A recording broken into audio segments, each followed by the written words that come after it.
Guys, di ako dari sa rehab center. Ito guys, rehab. Hindi na mga sila yung taga-rehab. Rehabilitation center guys, sila guys. Mga pasyente, rehab yan, kanang nakakipiti, kanang ngayon na nag-stroke.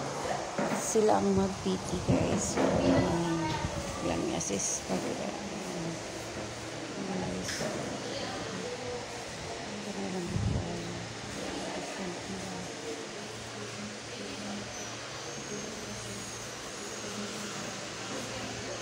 ano sila guys, daghan ni sila guys.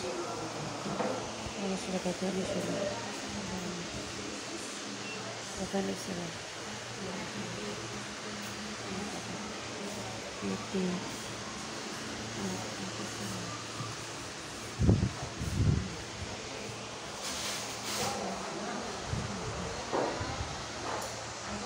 With BP na sila guys, kaya humanang muna iyang sa kapasyente, lain akong pasyente.